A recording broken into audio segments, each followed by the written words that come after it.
The Middle East is once again moving toward one of the most dangerous geopolitical flashpoints of the modern era. A series of military actions, unfolding within hours, has triggered alarm inside Washington, across NATO capitals, and throughout the global energy market. Israel has reportedly destroyed a Hezbollah-linked military facility tied to Iran's regional weapons network, while at sea a vessel connected to Iran's growing naval power, linked to the Soleimani name that carries deep symbolism in Tehran, has been destroyed in a dramatic escalation of the widening confrontation between Israel, Iran, and forces aligned with both sides. What makes this moment so volatile is that these events are not isolated incidents.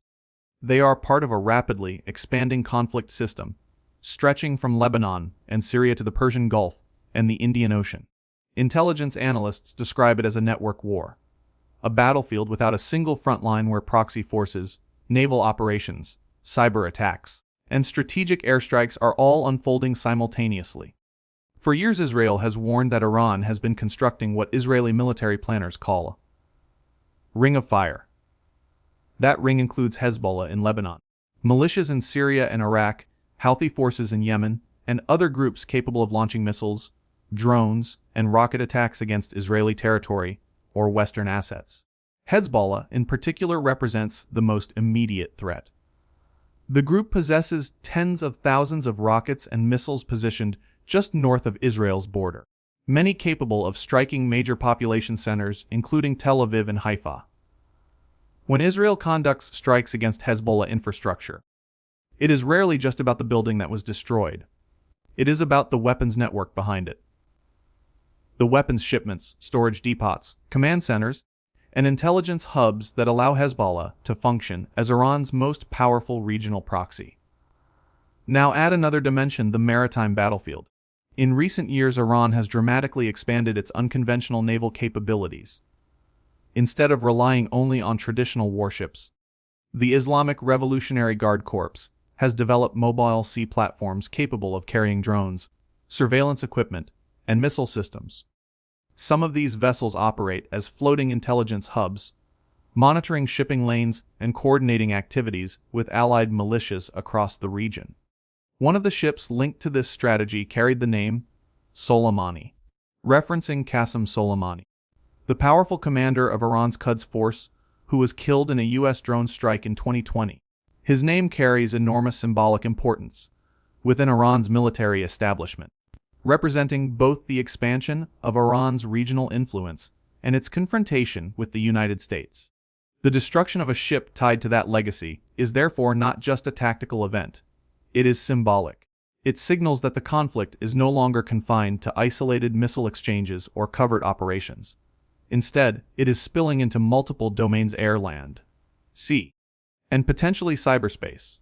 And this is where the stakes for the United States become very real, because every escalation between Israel and Iran creates pressure on Washington. The United States remains Israel's closest military ally. American forces are deployed across the Middle East. U.S. warships patrol nearby waters. American aircraft operate from bases stretching from Qatar to the Mediterranean. That means every time a missile is launched, every time a drone strike occurs, every time a ship sinks, U.S. military planners have to ask a critical question. Could American forces become the next target?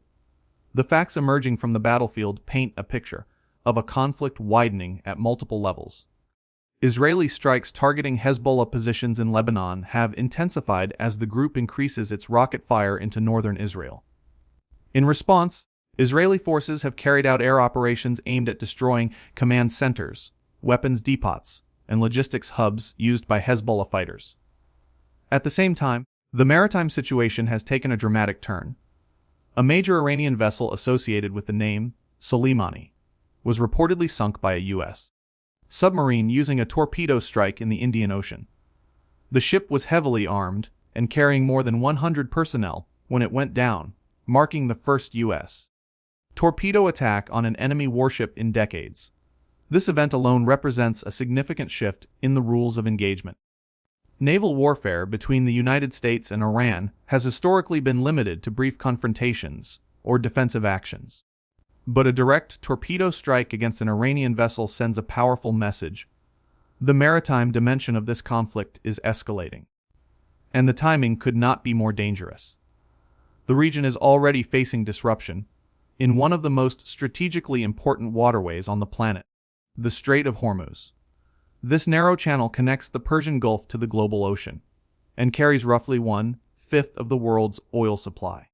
Following escalating tensions and military strikes, shipping traffic through the strait has dropped dramatically as tanker operators hesitate to risk entering a potential war zone. Some energy analysts warn that if the disruption continues, global oil prices could spike sharply, affecting gasoline costs and economic stability far beyond the Middle East. For American consumers, that could translate directly into higher fuel prices at the pump. But the economic dimension is only one piece of the story. Inside the Pentagon, the bigger concern is strategic escalation. The United States currently maintains thousands of troops stationed across the Middle East, including bases in Iraq, Syria, Jordan, and Gulf states. These installations serve as logistical hubs for counterterrorism operations, intelligence gathering, and regional security missions. They are also vulnerable targets. Iran's military doctrine relies heavily on asymmetric warfare, using missiles, drones, and proxy militias to strike opponents indirectly. If Tehran decides to retaliate for losses at sea or Israeli strikes against Hezbollah, American bases could become potential targets even if the United States was not the original attacker. This dynamic has played out before. In early 2020, after the U.S. killed Qasem Soleimani in Baghdad, Iran launched ballistic missiles at American military installations in Iraq. The attack injured dozens of U.S. service members and demonstrated how quickly tensions can escalate once red lines are crossed. Today, the strategic environment is even more complex. Iran's proxy network is larger, its missile arsenal is more advanced, and the conflict between Israel and Hezbollah is already heating up along Israel's northern frontier. Hezbollah leaders have warned repeatedly that any large-scale Israeli operation in Lebanon would trigger a regional response. That response could involve militias in Iraq targeting American bases, Houthi forces in Yemen threatening shipping in the Red Sea, or cyber operations aimed at Western infrastructure. This is why Washington is watching events unfold with extreme caution. Because while Israel and Iran may be the primary actors in this confrontation, the United States sits just one step away from direct involvement. Understanding how we reached this moment requires stepping back and examining the long chain of events that brought the region to this point. The roots of the current escalation stretch back years.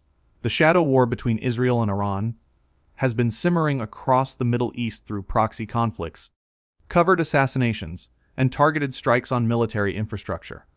One of the most significant turning points came in April 2024, when Israel carried out an airstrike that destroyed the Iranian consular building in Damascus, killing several senior members of Iran's Islamic Revolutionary Guard Corps. Iran responded days later with an unprecedented direct attack on Israeli territory, launching drones and missiles toward Israeli airbases. Although many of the weapons were intercepted, the strike marked the first time Iran openly attacked Israel from its own territory. That moment shattered decades of indirect confrontation. From that point forward, the conflict began moving toward open warfare. In 2025, the United States escalated further by conducting strikes against Iranian nuclear facilities, arguing that Tehran's nuclear program posed a growing security threat. Those strikes drew condemnation from Iran and its allies and increased the likelihood that regional proxy groups would retaliate against American interests. Fast forward to the current crisis, and the situation has become even more explosive. Recent military operations have targeted Iranian air defense systems, intelligence facilities, and strategic assets across multiple regions. Analysts say the objective is clear: weaken Iran's ability to coordinate attacks and project power through its network of proxies. But each strike also increases the risk of retaliation. Iranian leaders have already warned that enemies will no longer enjoy security anywhere in the world. Military commanders linked to the Quds Force have issued statements threatening both Israel and the United States with global consequences. Those threats may not be empty. Iran possesses thousands of ballistic missiles, a growing drone fleet, and relationships with armed groups capable of launching attacks across the Middle East. Its naval forces have also demonstrated the ability to disrupt shipping lanes, deploy mines, and target commercial vessels. That brings us back to the Strait of Hormuz. If Iran decides to close or heavily disrupt that waterway, the consequences could ripple across the global economy.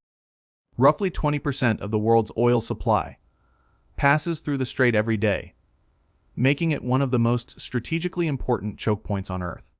Even temporary disruptions could send energy markets into shock.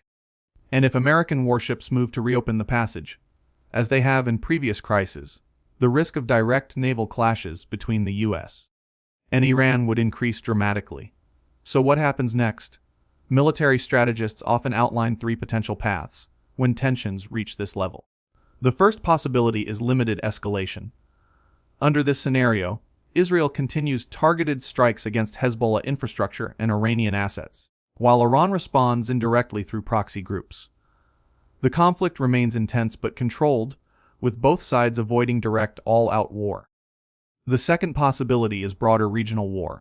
In this scenario, Hezbollah launches large-scale missile barrages against Israeli cities, prompting Israel to launch a full military campaign in Lebanon. Iran could then intervene more directly, potentially targeting Israeli bases or U.S. forces. The third scenario is diplomatic de-escalation. Back-channel negotiations, possibly involving European or Gulf intermediaries, could pressure both sides to step back from the brink. Which path becomes reality may depend on the next few days. World powers are already positioning themselves.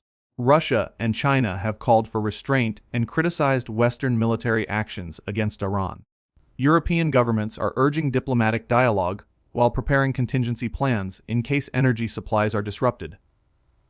Gulf states are watching closely, concerned that regional instability could threaten their own security and economic stability. Behind the scenes, another battlefield is also active cyberspace. Israel, the United States, and Iran all possess sophisticated cyber warfare capabilities.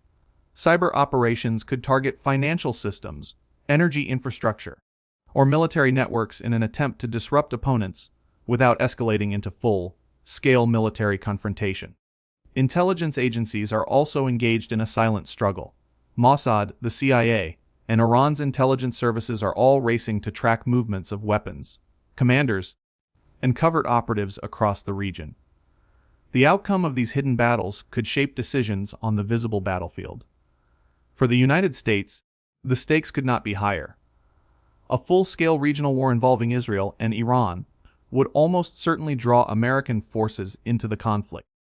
It could disrupt global energy supplies, destabilize key allies, and reshape the strategic balance of the Middle East for years to come. That is why officials in Washington are watching several key indicators. First, whether Hezbollah significantly increases rocket attacks on Israeli cities. A massive barrage could trigger a ground invasion of Lebanon. Second, whether Iran targets U.S. bases or naval assets in retaliation for recent strikes. Third, whether shipping through the Strait of Hormuz resumes or collapses completely. Each of those signals would indicate whether the region is moving toward de-escalation or toward a much larger war. For now, the situation remains fluid and extremely dangerous. A destroyed Hezbollah facility, a sunken Iranian vessel tied to the Soleimani legacy, naval tensions rising across critical shipping lanes, proxy forces preparing for retaliation. Taken individually, each event might appear manageable. Taken together, they represent something far more serious. A geopolitical chain reaction that could redefine the balance of power in the Middle East and potentially draw the United States into its next major conflict. The world is now watching closely, waiting to see which move comes next.